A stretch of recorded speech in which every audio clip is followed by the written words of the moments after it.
ઘનશ્યામ ચરિત્ર પાઠ 22 અને 23।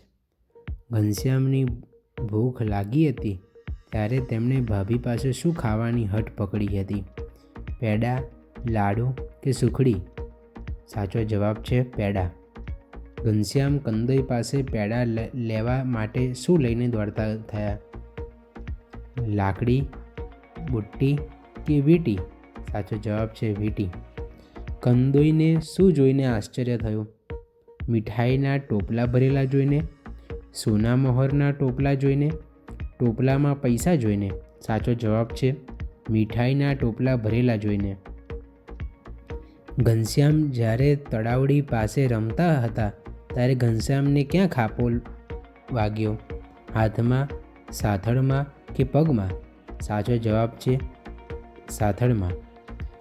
ઘનશ્યામના ખાપા પર દવા લગાડી પાટો કોણે બાંધી દીધો? મિત્રોએ, દાનવે કે અશ્વિની કુમારે? સાચો જવાબ છે અશ્વિની કુમારે। જય સ્વામિનારાયણ।